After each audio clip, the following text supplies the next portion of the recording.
Good evening বন্ধুরা, এটা হলো চেন্নাইতে গান্ধী মাডাপম পার্ক।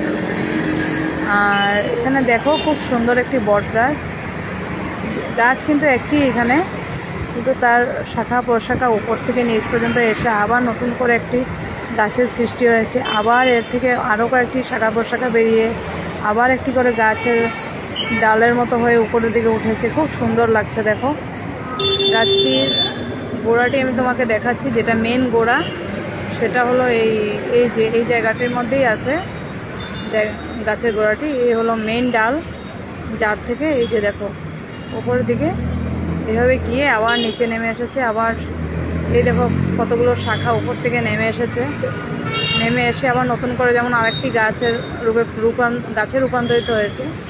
খুব সুন্দর দেখতে লাগছে। দেখো আসলে কিন্তু এখানে একটিই গাছ, এই হলো গাছের গোড়া।